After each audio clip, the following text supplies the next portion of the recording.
세우나 주 찬양 영광과 구원의 주님 성도들아 주 앞에 이제 나와 즐겁게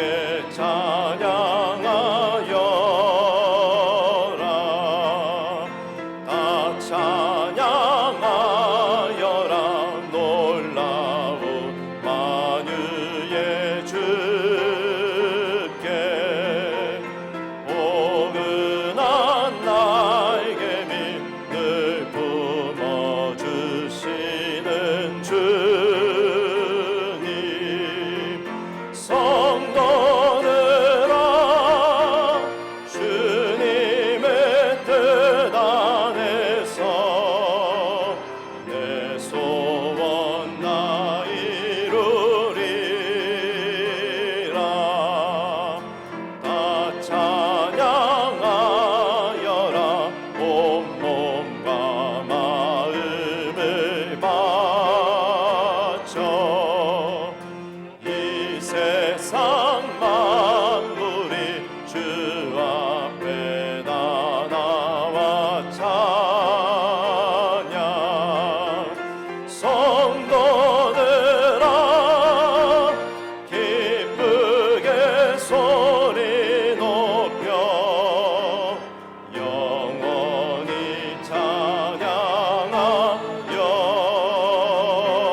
찬양하여라 큰 영광 중에 계신 주 나 찬송합니다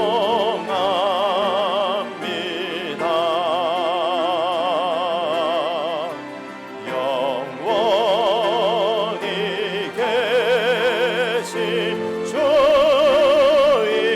이름 나 찬송합니다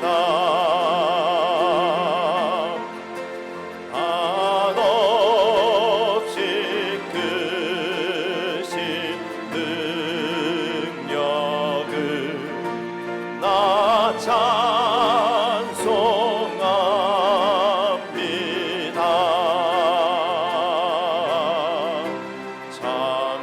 참되고 미쁜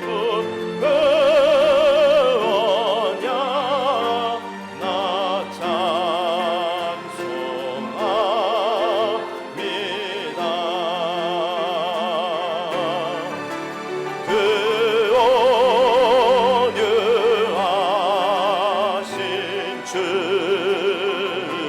중성 날 불러주시고 그 품에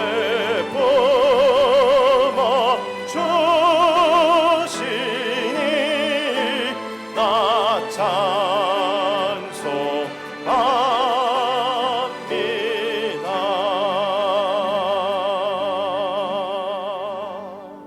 늘 나의 곁에 계시며 내게 말씀하시네 내가 너를 사랑한다 넌 두려워 말라 나 사랑하리 당신을 신뢰하리 그 마음 내가 살아 숨쉬는 동안 주님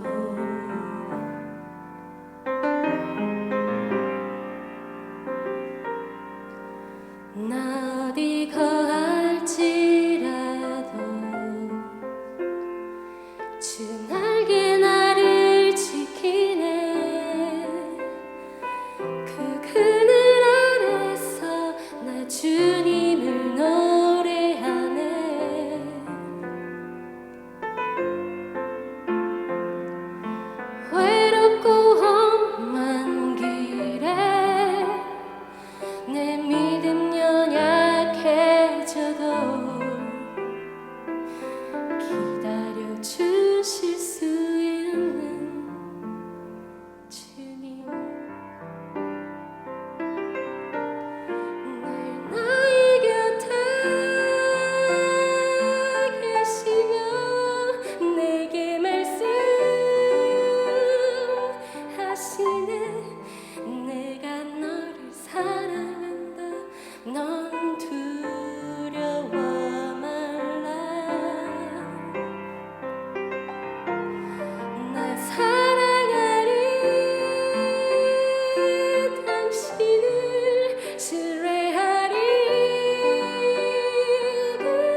귀한 찬양 감사합니다.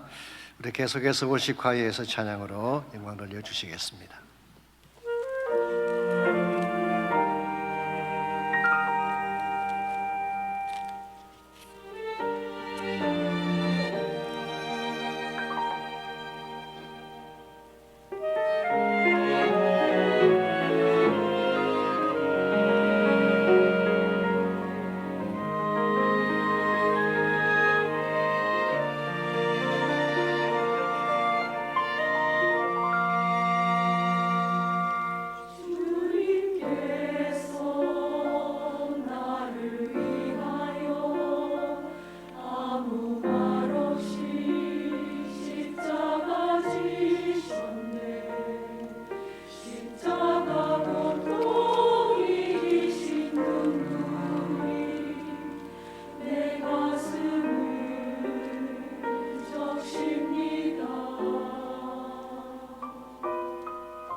하나님 말씀 사무엘상 2장 1절에서 5절까지 있는 말씀을 다 함께 찾겠습니다.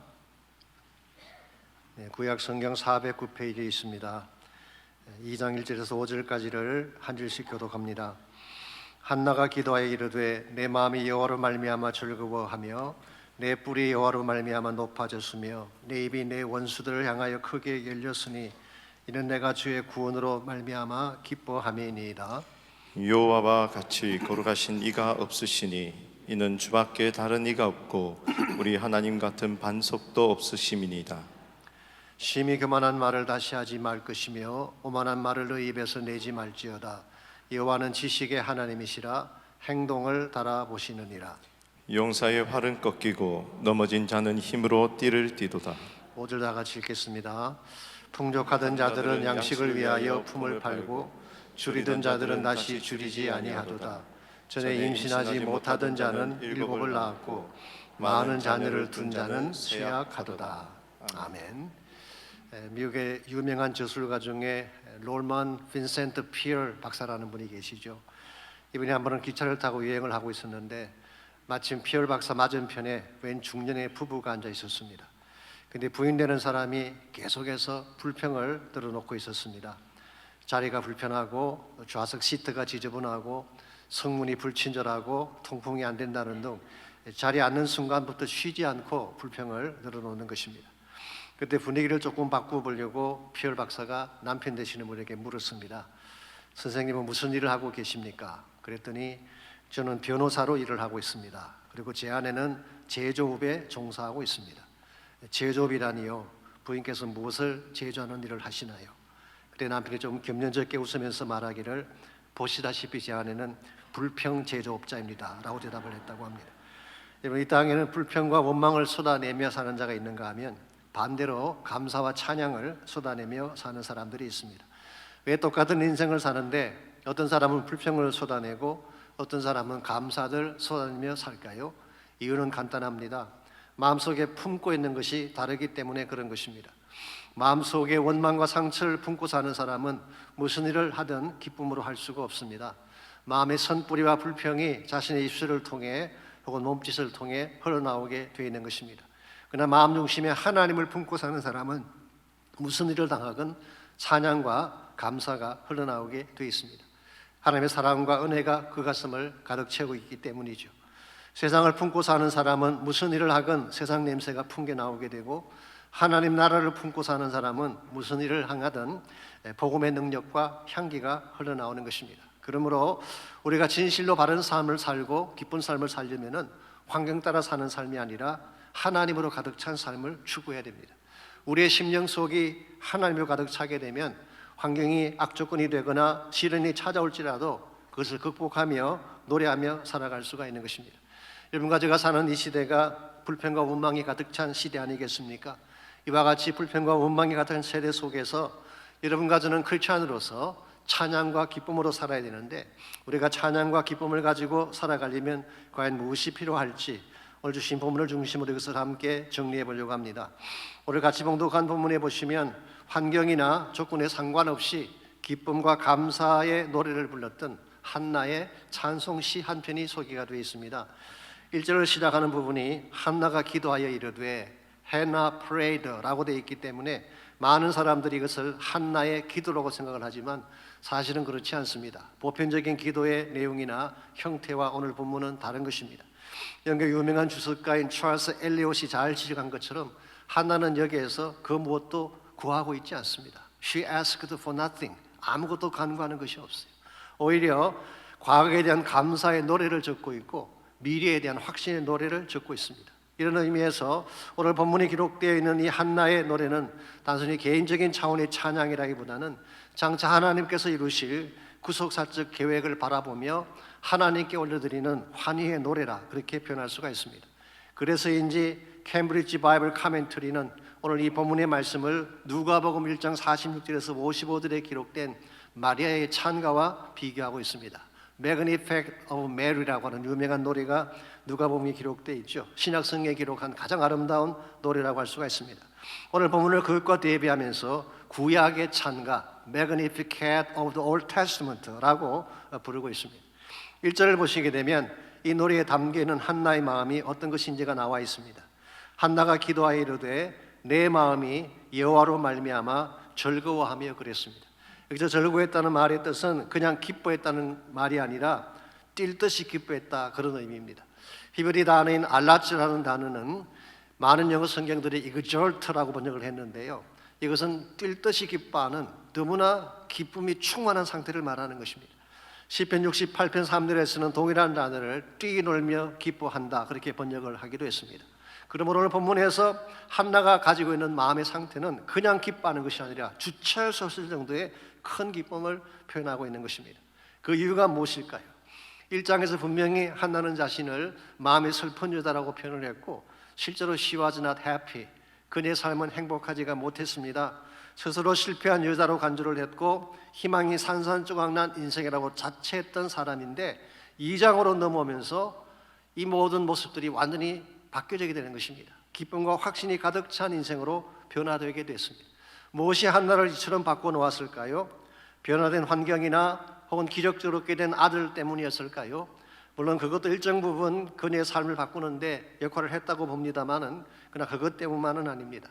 왜냐하면 지금 그녀가 처한 환경만 본다면 그렇게까지 드라스틱하게 찬양할 이유는 없기 때문입니다. 남편 엘가나는 여전히 무능력했습니다. 본인 나는 여전히 같은 집안에서 한나의 심기를 건드렸을 가능성이 많습니다. 더구나 한나가 천신만고 끝에 얻은 아들 사무엘은 그녀가 서원한 그대로 성소로 떠나보낸 상태였습니다. 아무리 서원을 했다고 하지만 주절되자마자 젖동이를 떠나 보내야 하는 어머니의 마음이 어떠했겠어요? 허전하고 아팠을 가능성이 많습니다. 그럼에도 불구하고 지금 한나는 뛸 듯이 기뻐하고 있어요. 그 이유가 무엇일까요? 1절을 다시 보시면 이렇게 기록되어 있습니다. 내 마음이 여호와로 말미암아 즐거워하며 My heart rejoices in the Lord. 주님 안에 있기 때문에 내 마음이 기쁩니다. 혹은 주님 때문에 누리는 기쁨이다. 그런 뜻으로 오늘 본문이 기록되어 있어요. 한나는 환경 때문도 아니고 조건 때문이 아니라 주님 때문에 기뻐하고 있습니다. 한나에게 기쁨을 안겨준 주님은 어떤 분이실까요? 2절을 계속 보시게 되면 기쁨을 안겨주신 하나님이 어떤 분인지가 자세하게 묘사되어 있습니다. 2절입니다. 여호와와 같이 거룩하신 이가 없으시니 이는 주밖에 다른 이가 없고 우리 하나님 같은 반석도 없으심이니이다. 여기 보게 되면 한나로 하여금 기쁨을 갖게 했던 하나님이 어떤 분인가가 세 가지 차원에서 소개되어 있습니다. 첫째로 그분은 거룩하신 이라고 했습니다. 모든 피조물과는 구별된 하나님, 완전한 의와 공의로 가득 찬 하나님이 한나가 만난 하나님이에요. 둘째는 그분은 오직 한 분이신 하나님이라고 했습니다.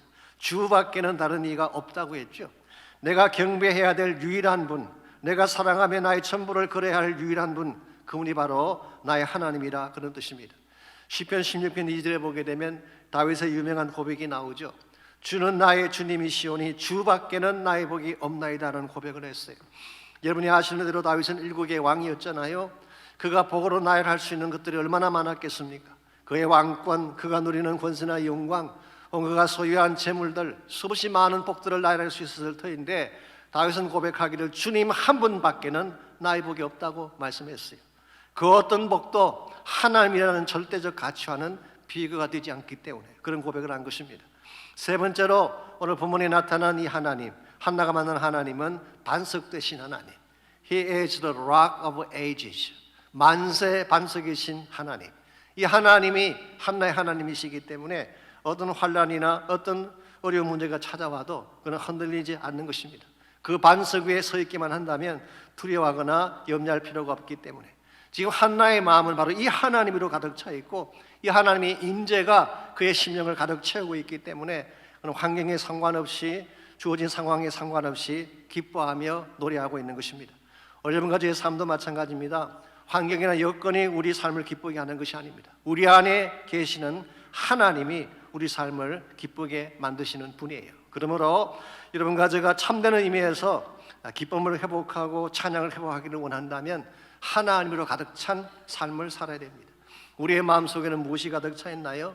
혹시 두려움이나 세상 근심이 가득 차 있다면 우린 기뻐할 수가 없습니다. 혹은 자기 욕심이나 야망으로 가득 차 있다면 역시 기뻐하거나 만족할 수가 없습니다. 그러면 나의 속심령이 하나님으로 가득 차 있다면 그분의 임재 때문에 우리는 기뻐하며 노래하며 수많은 축복을 누리게 되는 것입니다. 여러분과 제 삶이 만일의 경우에 하나님으로 가득 차게 된다면 어떤 축복들이 우리에게 주어지게 될까요? 오늘 본문에 보시게 되면 한나가 하나님으로 가득 찼기 때문에 누렸던 세 가지 차원의 축복이 오늘 본문에 소개가 되어 있습니다. 첫 번째 축복이 이것입니다. 마음이 하나님으로 가득 차게 되면 주어질 첫 번째 축복은 자존감이 회복되는 축복이에요. 이 자존감이라고 하는 것은 자신의 고유한 가치에 대한 인식을 말하는 것이죠. 이것은 하나님 만날 때 비로소 회복이 되는 것입니다. 1절 말씀 다시 보시게 되면 한나가 하나님 때문에 드리게 된 축복을 소개하면서 제일 첫 번째로 나열한 것이 이것입니다. 내 뿔이 여호와로 말미암아 높아졌으며 내 입이 내 원수들을 향하여 크게 열렸으니 이는 내가 주의 구원으로 말미암아 기뻐함이니이다라고 했어요. 여기 내 뿔이 높아졌다 그랬는데요, 여기서 말하는 뿔이라고 하는 것은 엄마가 뿔 났다 할 때 그 뿔이 아닙니다. 그 말은 엄마가 노하셨다 혹은 야마가 도셨다 그런 뜻이죠. 오늘 본문에서 말하는 뿔은 그런 케이스가 아니라 영어로 horn이라는 뜻입니다. 그래서 NIV 성경은 My horn is lifted high, 나의 뿔이 높아졌다 그렇게 번역을 했어요. 이것은 영광을 상징하는 것이고 권세나 존엄성, dignity를 말하는 것입니다. 사실 한나는 그동안 자식이 없다는 이유 한 가지 때문에 멸시를 받아왔죠. 입이 있어도 큰 소리 한번 치지 못하고 열등감과 패배의식 가운데 살아왔습니다. 그랬는데 하나님을 깊이 만나는 순간 이 모든 수치와 멸시의 벽을 깨뜨리고 본래적 디그니티를 되찾게 된 사실을 말하는 것입니다. 이것을 우리는 자존감의 회복이다 그렇게 말합니다. 소위 말하는 셀프 이스팀이죠. 자신을 가치 있게 여기고 당당하게 사는 삶의 자세를 말하는 것입니다. 더 정확하게 표현하면 하나님 안에서 진정한 자아를 발견했을 때 비로소 누릴 수 있는 축복을 자존감이라고 말할 수가 있습니다. 솔직히 우리가 하나님 만나기 전까지는 진정한 자아를 발견할 수가 없습니다. 대개는 자신에게 주어진 조건이나 외모나 혹은 소유나 지위를 보고 그것을 나라고 생각하는 경향이 있죠. 내가 어떤 지위를 가지고 있냐, 내가 얼마나 많은 소유를 가지고 있나, 이걸 가지고 나라고 생각하는 경향이 있습니다. 그리고 나서 이것이 나라고 생각하기 때문에 다른 사람과 비교할 때마다 불필요한 열등감도 느끼고 패배감에 사로잡히게 되는 것입니다. 그러나 여러분 한 가지 분명히 아실 것은요, 외모나 소유나 객관적인 조건이라고 하는 것은 껍데기입니다. 그건 진짜 내가 아니에요. 정말 우리가 하나님 앞으로 나아가서 나의 껍데기를 다 벗어버리고 하나님을 깊이 만나게 되면 하나님이 나를 얼마나 사랑하시고 존귀하게 여기시는가를 깨닫게 되게 되면 비로소 내가 누구인지를 알게 되고 당당한 마음으로 살게 되는 것입니다. 저는 그 좋은 예가 요한복음 4장에 나오는 수가성 여인의 케이스라고 생각합니다. 그 여인이 물길로 나올 때까지만 하더라도 자존감이라고는 찾아볼 수가 없었습니다. 오죽했으면 남의 눈을 피해서 아무도 나오지 않는 낮 12시에 공터로 나왔겠습니까? 아신 대로 남편을 5번이나 바꿨다고 했습니다. 사실 부끄러운 현실이죠. 솔직히 고백하면 누구 때문인지는 모르겠어요. 남편 때문인지 여자 때문인지는 확실하지가 않습니다. Anyway, 5번 결혼에 실패한 케이스, 누가 봐도 부끄럽고 멸시받을 수 있는 그런 케이스라고 할 수가 있습니다. 그래서 이 여자는 자기 스스로 높이 느끼는 자책감과 열등감 때문에 남의 눈을 피해 숨어 살기를 원했던 사람이었어요. 그랬던 그녀가 물동이를 던져두고 마을로 뛰어들어가서 공개적으로 외칩니다. Come and see. 여러분 모두 나와서 보십시오. 그는 자신을 드러내고 퍼블릭하게 외치며 마을을 돌아다녔어요. 무엇이 그녀를 이처럼 당당하게 만들었을까요? 이유는 딱 한 가지죠. 예수님을 만났기 때문입니다. 자신을 누구보다 더 잘 아시는 예수님, 정말로 추하고 아무 자격이 되지 않음에도 불구하고 자기 한 사람을 만나기 위해 이 먼 곳까지 달려오신 예수님의 사랑을 깨닫는 순간, 무엇보다 그 예수님이 자신에게 영원히 목마르지 않는 생수를 맛보게 하는 순간, 그는 비로소 자기 자신으로 돌아오게 된 것입니다. 아, 나는 버려진 인생이 아니구나. 하나님 사랑을 받는 존재이구나. 사람들은 나를 멸시하고 배척할지라도 하나님은 나를 보스까지 여기시고 나를 찾기 위해 여기까지 오셨구나 라는 사실을 깨닫는 순간 진정한 자아 가치를 회복하게 된 것입니다. 여러분과 저의 삶도 마찬가지입니다. 우린 처음부터 잘난 존재는 아니죠. 우리 모두는 다 죄인이었고 부끄러운 삶을 살아왔던 존재들입니다. 그러할지라도 예수님 만나는 순간 예수님 때문에 존귀한 하나님의 자녀가 된 거예요. 외모나 학벌이 여러분의 뿔을 높여주는 게 아닙니다. 우리의 소유거리의 뿔을 높이는 것이 아니라 주님을 만나게 되면 주님이 우리 뿔을 높여주시는 것입니다. 이 사실을 확신해야지 여러분이 외모나 형태에 상관하지 아니하고 당당하게 살아갈 수가 있는 거예요. 여러분 잘 아신 대로 요즘 한국 사회에서는 금수저니 흙수저니 여기에 대한 이야기가 많이 나오고 있지 않습니까? 어떤 가문, 어떤 부모에게 태어나냐에 따라서 자신의 신분이 결정된다고 하는 참 건강하지 못한 그런 풍조 하나가 한국에 있는 것 같습니다. 그러다 보니까 부모들 입장에서는 자식에게 금수저를 쥐어주기 위해 바둥대며 뛰다가 그렇게 못할 경우에 죄책감을 느끼게 되는, 그리고 젊은 사람들 입장에서는 부모 잘못 만난 탓에 인생이 망가졌다고 꿈을 포기하고 삶을 원망하며 살아가는 이런 현실이 한국에서 일어나고 있지 않습니까? 바람직하지 아니한 그런 모습으로 저는 생각을 합니다. 어느 휴일인데 모처럼 엄마와 아들이 함께 TV를 보고 있었대요. 근데 마침 TV에서 금수저와 흑수저에 대한 대담 프로가 진행되고 있었습니다. 그 프로를 한참 보던 엄마가 아들을 바라보면서 우리 아들은 어떤 수저일까? 금수저는 아닌 것 같고 동수저쯤 되려나? 그렇게 말하는 순간 아들이 엄마의 어깨를 흔들며 말했다고 합니다. 권사님 정신 차리세요. 저는 예수님 수저입니다. I am Jesus spoon. 권사인 엄마보다 아들 신앙이 더 좋은 것 같지 않아요? 여러분, 세상이 만들어 놓은 잘못된 기준에 왜 우리 자신을 거는 것입니까? 하나님이 나를 어떤 존재로 인정하느냐가 중요한 것입니다. 세상의 기준이 아니라, 사람들의 기준이 아니라, 내가 소유한 어떤 것이 아니라 하나님 안에서 내가 누구인가를 발견해야지 바른 존재 가치가 회복되는 것입니다. 여러분과 저는 세상이 어떤 금이나 은과는 비교할 수 없는 지저스 스폰인 줄 믿습니다. 이 사실을 확신하고 이 기쁨 속에 살아가야지 참된 당당함을 회복할 수가 있는 거예요. 한나는 이와 같은 사실을 하나님의 성막에서 경험을 한 후에, 그리고 나서 그는 고백하기를 이제서야 내 입이 원수들을 향해 크게 열렸다고 선포를 하고 있습니다. Now I can speak boldly against my enemies. 이제야 내가 내 입을 크게 열고 원수를 향해 선포할 수가 있게 되었다. 더 이상 주눅 들지 않고, 더 이상 홀로 가슴 조이며 숨어 살지 않고 담대하게 한말하며 살겠다는 거예요. 뉴 리빙 트랜슬레이션은 이 말씀을 재미있게 번역을 해놓았어요. 어떤 대적이건 그것에 대한 해답을 갖게 되었다. I have an answer for my enemies. 나의 대적에 대한 답을 내가 갖게 되었다. 여러분 아시는 대로 우리를 공격하는 대상은 항상 있습니다. 그것이 환경적인 공격이든 육체적인 질병이든 뭐 여러 가지 많은 공격들은 항상 있죠. 그런데 하나님은 여러분과 저에게 그 모든 대적에 대한 해답을 이미 주셨어요.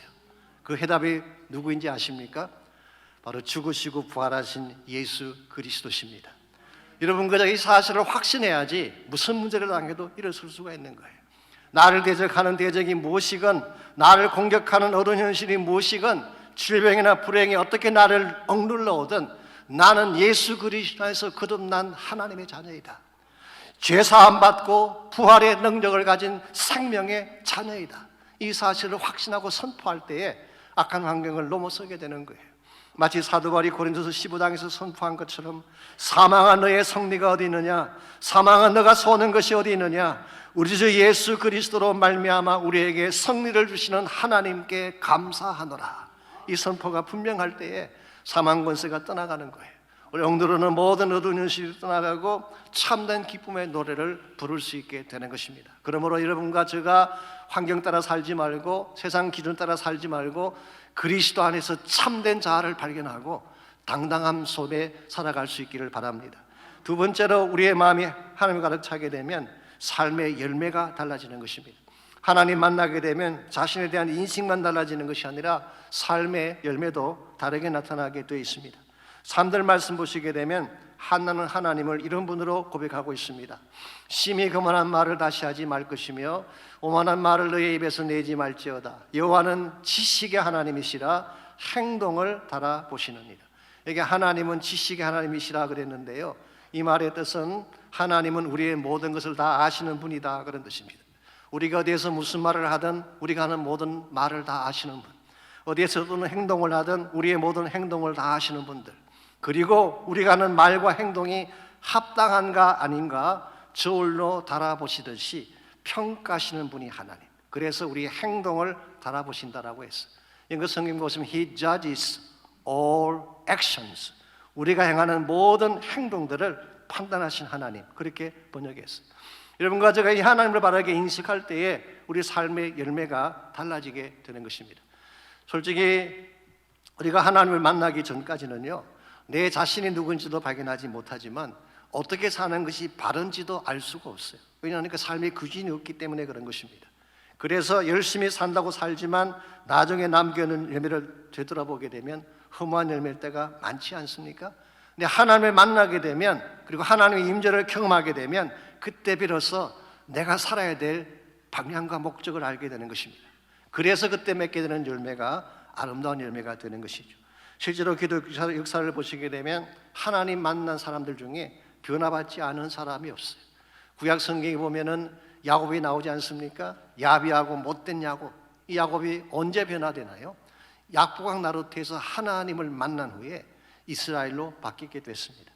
신약 성경에 보면 요한이 나옵니다. 많은 분들이 요한은 부드러운 남자로 알고 있지만 실제 그렇지 않습니다. 원래 별명이 우르의 아들, 성격이 정말 번개 같았어요. 번개 아들이었어요. 그랬는데 예수님 만난 이후에 사랑의 사도로 바뀌지 않았습니다. 핍박자 사울을 선교사로 바울로 바꾼 것도 하나님과의 만남이었고, 방탕한 어거스틴을 성자로 바꾼 것도 하나님과의 만남 때문이었어요. 여러분과 제 삶도 마찬가지입니다. 우리가 하나님 만나고 나면 결코 이전의 나로 살아갈 수가 없는 것입니다. 노예 상인이었다가 예수님 만난 이후에 찬송가 작가가 되고 나중에 목사가 됐습니다마는 존 뉴턴이라는 분이 있잖아요. 그분은 이런 고백을 했습니다. I'm not what I used to be, and by grace of God, I am what I am. 나는 더 이상 예전의 내가 아닙니다. 하나님의 은혜로 나의 모습이 지금 나의 모습이 됐다고 고백을 했어요. 여러분과 저에게도 이런 고백이 필요합니다. 물론 변화라고 하는 것이 하루아침에 일어나지는 않습니다. 하루아침에 갑자기 성자가 되거나 변화되는 건 아니에요. 그럴지라도 내 심령 깊은 곳에 변화의 능력자이신 예수님이 계신다면, 그분과 함께 동행하게 된다면 우리는 한 단계 한 단계 그분의 인격을 담고 그분의 거룩함을 닮아서 변화받게 되는 것입니다. 이런 의미에서 참된 변화를 원하신다면 예수님 곁에 머물러야 됩니다. 아니, 성소로 깊이 들어가서 그분을 만날 때, 그때 내가 스스로 변한다기보다는 하나님이 우리를 변화시켜 주시는 거예요. 그래서 예배가 중요하고 기도가 중요한 것입니다. 우리가 예배를 통해 하나님 만나게 되면 하나님이 우리를 변화시켜 주세요. 깊은 기도의 장으로 내려가서 하나님을 깊이 만나게 되면 하나님이 우리를 변화시켜 주세요. 다듬어 주시고 만져 주시고 새롭게 하셔서 새 사람들에게 만들어 주시는 역사가 하나님 만날 때 일어나게 되는 것입니다. 이와 같이 여러분과 제가 하나님 만난 이후에 새로운 피조물이 되고 새로운 존재가 되고 새로운 목적을 가진 사람이 되어져야지 선한 영향력을 세상에 끼치며 살 수가 있는 것입니다. 우리 크리스찬은 세상에 선한 영향을 끼쳐야 되지 않겠습니까? 크리스찬이 세상을 따라 살게 되면 아무 역할을 할 수가 없어요. 세상을 변화시켜야 되는데 선한 영향을 통해 변화시켜야 돼요. 제가 오래전에 남미를 갔다가 한 집사님 가정을 만나게 됐습니다. 이분은 그곳에서 사업도 크게 하시고 교회를 열심으로 섬기는 정말 기둥 같은 역할하는 집사님이셨습니다. 근데 이분이 처음부터 그렇게 신실한 신앙인은 아니었다고 합니다.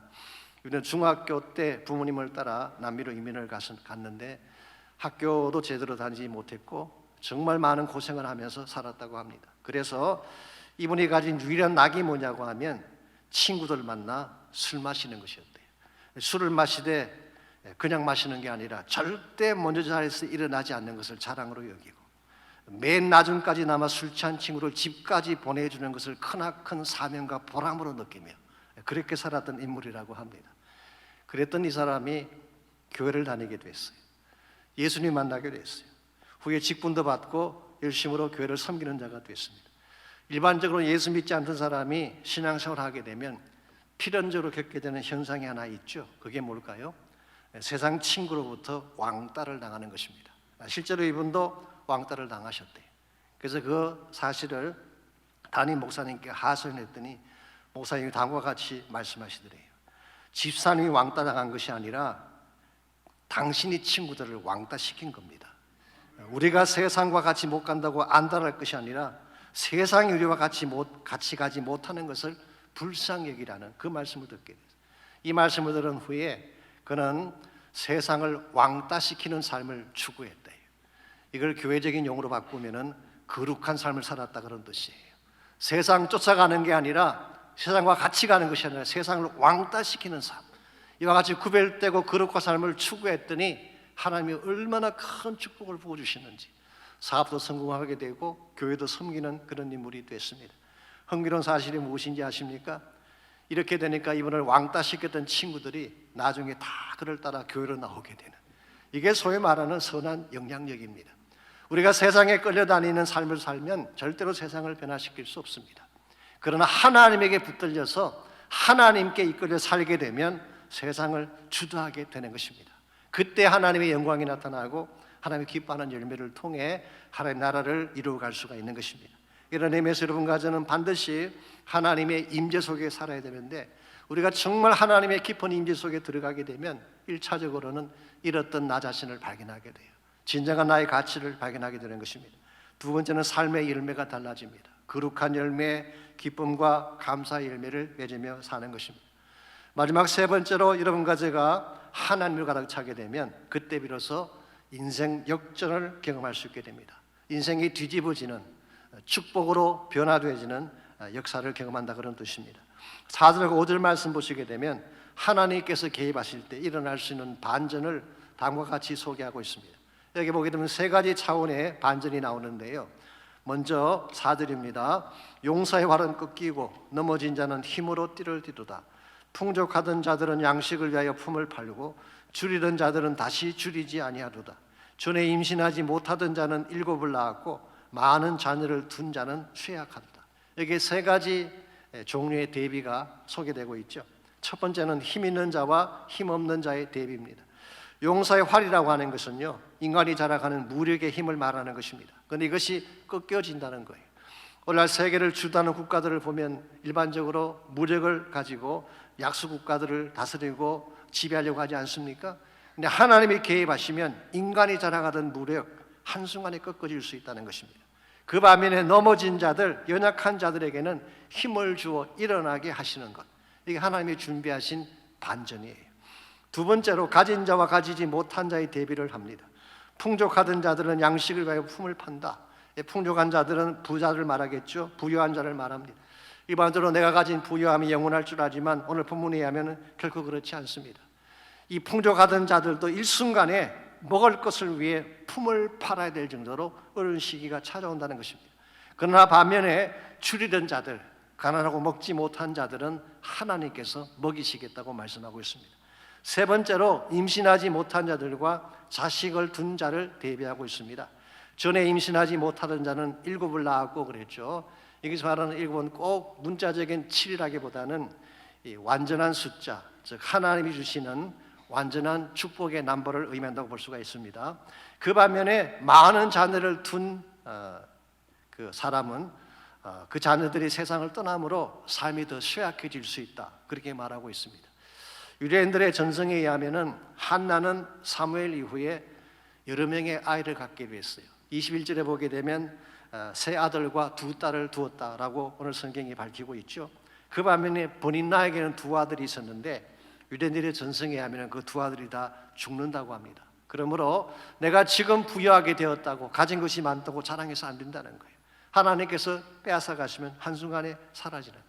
그러므로 우리의 모든 것은 궁극적으로 하나님께 달린 거예요. 하나님의 절대 주권에 달린 것이기 때문에 인생을 나의 힘이나 나의 노력만으로 살려고 하는 것은 잘못된 것입니다. 오늘 많은 사람들이 내가 노력하는 만큼 성공할 수가 있고 내 능력을 따라 대접받는다고 생각하지만 실제 세상은 그렇게 이끌어지지 않습니다.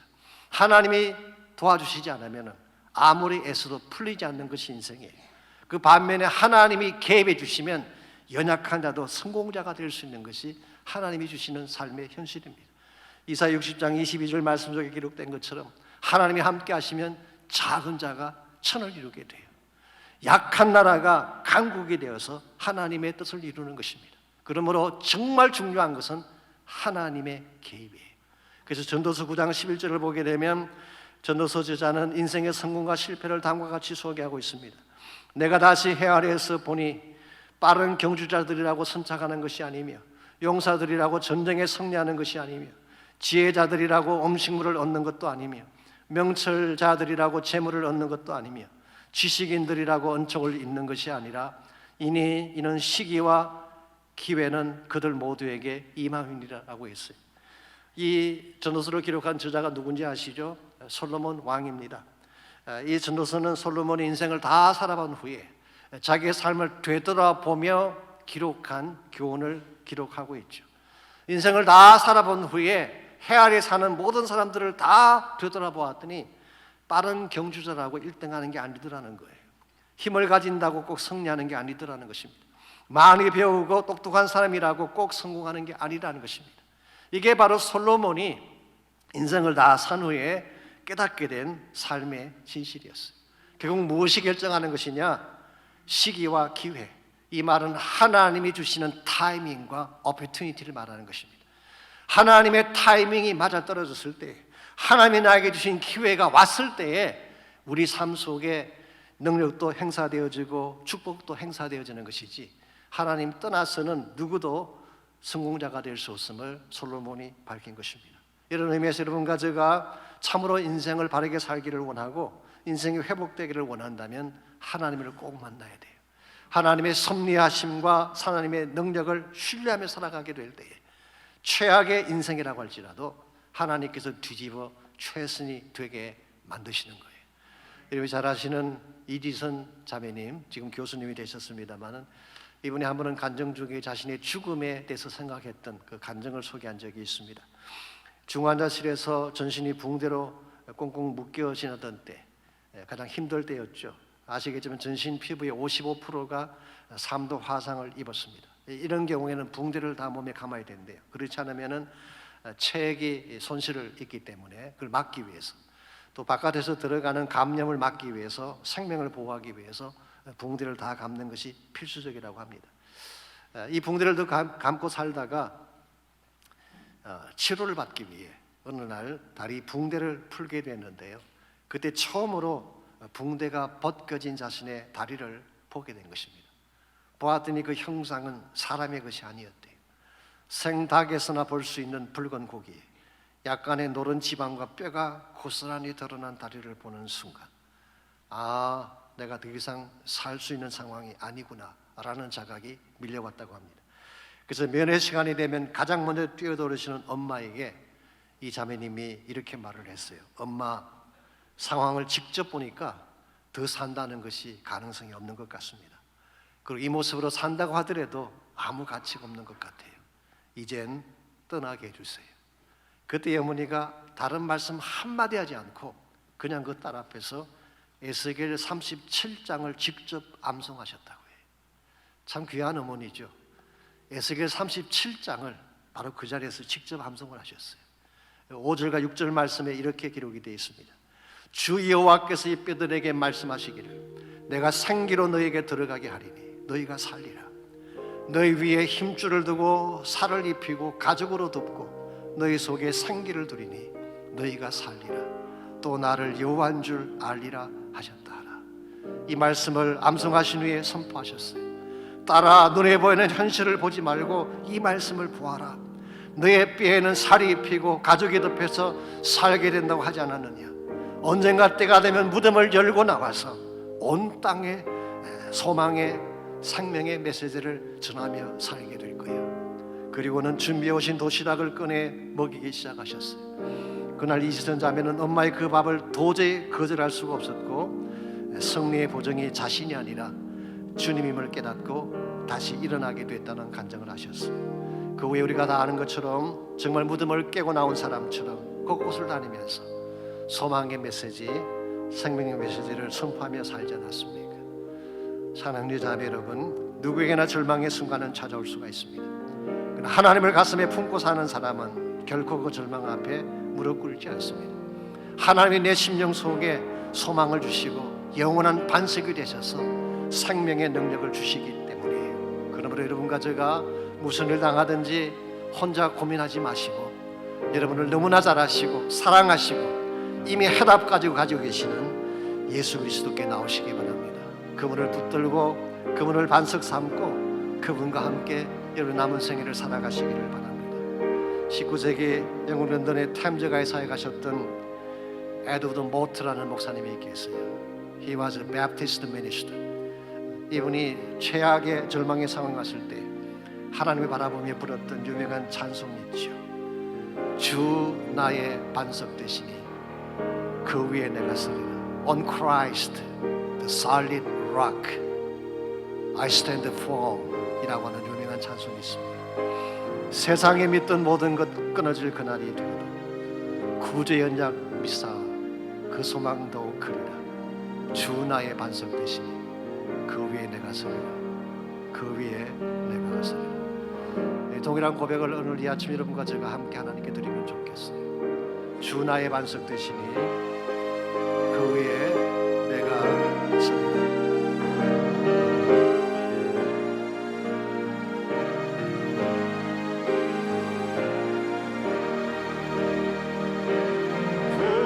굳건한 반석이시니 그 위에 내가 서리라. 그 위에 내가 서리라.